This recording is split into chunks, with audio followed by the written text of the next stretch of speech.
دوسری غزل کا چوتھا اور پانچواں شعر۔ چوتھے شعر میں شاعر میر تقی میر کہتے ہیں اب جان جسم خاک سے تنگ آ گئی بہت، کب تک اسے ایک ٹوکری مٹی کو ڈھوئیے۔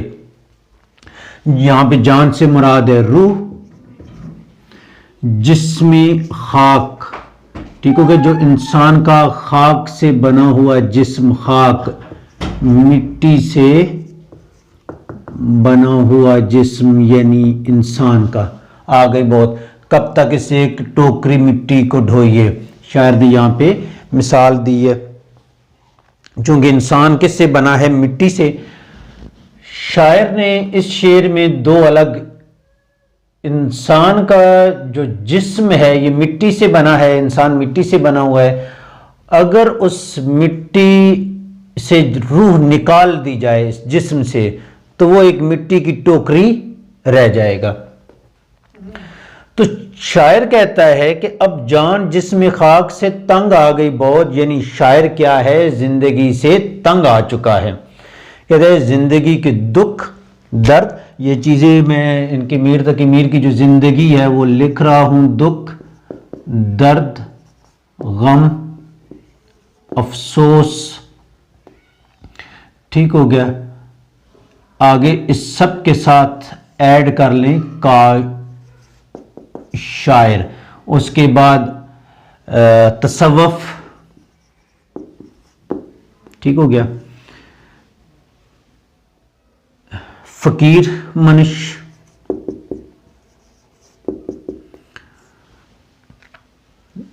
جو تصوف سے جڑا ہوگا، جو فقیر منش، فقیر صفت انسان ہوگا، اس کے اندر افسوس غم درد اور دکھ بھرا ہوگا۔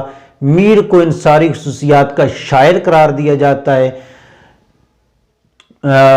پہلی غزل میں بتایا تھا کہ میر کے داخلی اور خارجی حالات نے میر کی زندگی کو دکھ اور افسردگی میں ڈھال دیا تھا، بدل دیا تھا۔ میر کے جو حالات تھے گھر کے، ان کے سامنے جو تہذیب تھی، مسلمانوں کے عروج سے زوال کی طرف ایک سفر تھا، وہ میر کے سامنے ایک اساس شاعر، اور وہ بھی میر جیسے شخص کے سامنے اس چیز کا زوال پذیر ہونا، وہ لازمی باتوں سے دکھ کی طرف لے کے جاتے۔ جہاں پہ تصوف آئے گا تو شاعر کہتا ہے کہ یہ جو انسان کا ایک جسم ہے اس کے اندر اللہ تعالیٰ نے روح پھونکی ہے، تو یہ جسم خاک جو ہے وہ ساری زندگی، میرا جسم میری زندگی پوری دکھ درد اور غم اٹھاتی رہی، برداشت کرتی رہی، تو کہتے ہیں اب میں زندگی سے عاجز آ چکا ہوں، میری زندگی اب ختم ہونی چاہیے، کیونکہ کب تک ایک ٹوکری مٹی کو ڈھوئیے، کیونکہ یہ جسم اور روح کا رشتہ ٹوٹے گا تو جا کے یہ غموں اور دکھوں کی تان بھی ٹوٹے گی، یہ دکھوں اور غموں کا سفر بھی اختتام پذیر ہوگا۔ جیسے شعر ہے نا کہ خاک سے دور کوئی مکان مانگتی ہے، روح تخلیق سے پہلے کا جہاں مانگتی ہے۔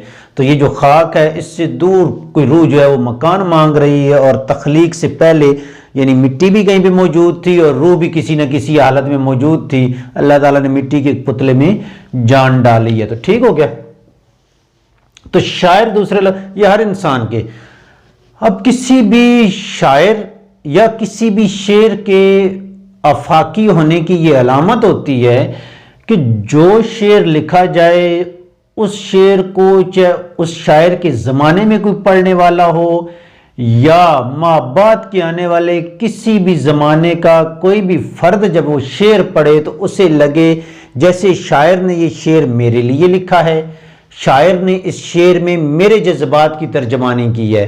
میرے اور آپ کی بھی زندگی میں اکثر معاملات ایسے آتے ہیں، دکھ کی گھڑیاں آتی ہیں، مصائب کی آتی ہیں، ناکامی کی آتی ہیں، جب ہم یہ سوچتے ہیں کہ بس اب زندگی ہماری ختم ہو جائے تو بہتر ہے، دکھ اور درد کی ایک طویل جو تاریخ ہے، طویل داستان ہے، وہ ختم ہونی چاہیے۔ تو ایسی جو میر نے یہ شعر اپنے لیے لکھا ہے، اس شعر اور شاعر کی آفاقی ہونے کی یہی علامت ہے کہ ایسے لگتا ہے کہ جیسے یہ شعر ہمارے لیے لکھا گیا ہے۔ آخری شعر ہے، اور یہ آخری شعر کیا ہے؟ اس غزل کا مقطع بھی ہے۔ مقطع کسی بھی غزل کا وہ آخری شعر ہوتا ہے جس میں شاعر اپنا تخلص استعمال کرے۔ آلودہ اس گلی کے جو ہوں خاک سے تو میر، آب حیات سے بھی نہ وے پاؤں دھوئیے۔ وہ جو ہے یہ میر کی زمانے کی اردو ہے، جب یہ آگے چلی تو وہ کیا، اس کا کیا مطلب ہے وہ۔ آلودہ کا کیا مطلب ہوتا ہے؟ گرد آلود ہونا، گرد پڑنا، زمین خاک کے ذروں کا پاؤں سے وہ جڑنا یا لگنا، پیوست ہونا، پاؤں کی اس پہ مٹی یا دھول کا اڑنا۔ اچھا، خاک سے آب حیات، گلی سے مراد کس کی گلی ہے بھائی؟ محبوب کی گلی۔ یاد رکھ لیں اردو شعراء کا یہ پسندیدہ ترین موضوع رہا ہے، یہ اکثر محبوب کی گلی میں آنا جانا۔ فیض بن فیض نے کہا تھا نا کہ اس گلی میں ہمیں دن سے صبح سے شام کرنا، اس گلی میں ہمیں دن سے رات، اس گلی میں ہمیں دن سے رات کرنا، کبھی اس سے بات کرنا کبھی اس سے بات کرنا۔ تو محبوب کی گلی کی طرف شعراء کا جانا، شاعر یہ کم و بیش تقریباً ہر اردو کے شاعر نے اپنی شاعری میں اس مضمون کا ذکر کیا ہے، باندھا ہے۔ کئی شعراء نے ہر ایک میں اس میں تجدید یعنی جدت پیدا کرنے کی بھی کوشش کی ہے۔ آب حیات ہے یہ تلمی شاعر نے استعمال کی ہے جی، ٹھیک ہو گیا۔ تلمی سے کیا مراد ہے؟ دو یا دو سے زیادہ الفاظ کا ایسا مجموعہ جو کسی تاریخی، ثقافتی، مذہبی، قرآن کی آیت یا کسی حدیث کی طرف اشارہ کرے، اسے کیا کہتے ہیں؟ تلمی۔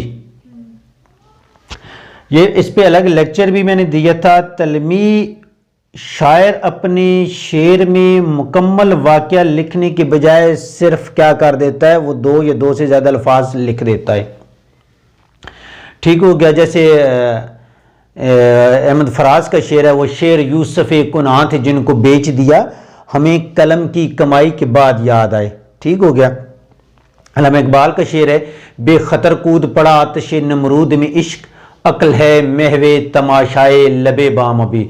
تو جو نمرود نے حضرت ابراہیم علیہ السلام کو آگ میں پھینکا تھا، ٹھیک ہو گیا، آگ گلزار اللہ کے حکم سے بنی، اس تلمی کی طرف اشارہ ہے۔ آب حیات کے بارے میں آتا ہے کہ خضر علیہ السلام نے سکندر کو آب حیات پلانے کی غرض سے لے کر گئے، اور لیکن انہیں آب حیات بتایا نہیں تھا، خود پی لیا تھا۔ بعض روایات کے تحت چونکہ اسلام میں دونوں راہ چلتی ہیں، زندہ ہیں، بعض کہتے ہیں فوت ہو گئے، تو آب حیات ایسا پانی جس کو پینے سے کبھی موت نہیں آتی، ختم نہیں ہوتا، زمزم کی طرح ہم مقدس پانی سے کہہ سکتے ہیں۔ اچھا، آلودہ اس گلی کے جو ہوں خاک سے تو میر،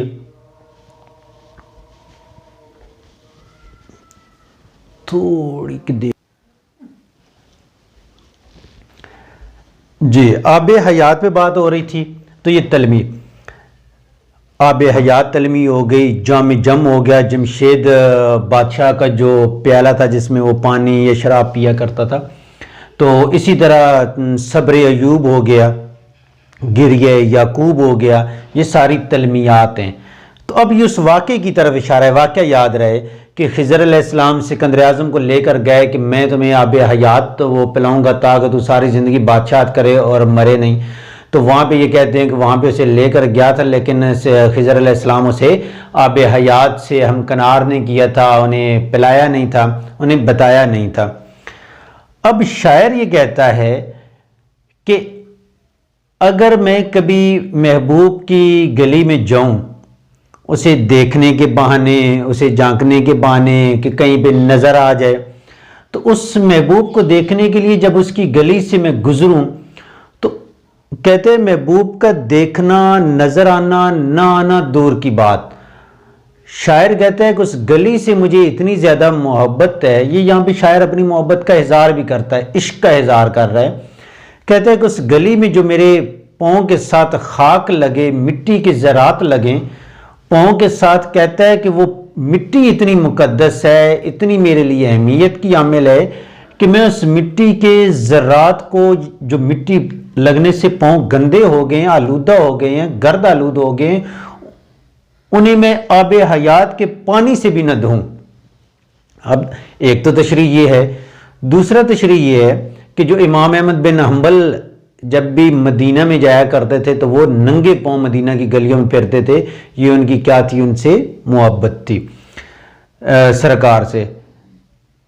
کوئی بندہ اپنے کسی پیر کے مرشد کے آستانے کی طرف جائے تو اس آستانے میں، اس گلیوں میں ان سے جو پاؤں کے ساتھ مٹی لگی ہے تو وہاں پہ اس پاؤں کو وہ دھونا نہیں چاہتا، کہتا ہے یہ پاؤں گندے نہیں ہوئے میں نے آگے پانی سے دھونے لگ جاؤں، کہتے ہیں بلکہ آب حیات بھی اگر میسر ہو تو یہ پاؤں اس سے بھی نہیں دھونی چاہیے، کہ یہی محبت ہے اور یہی عشق ہے۔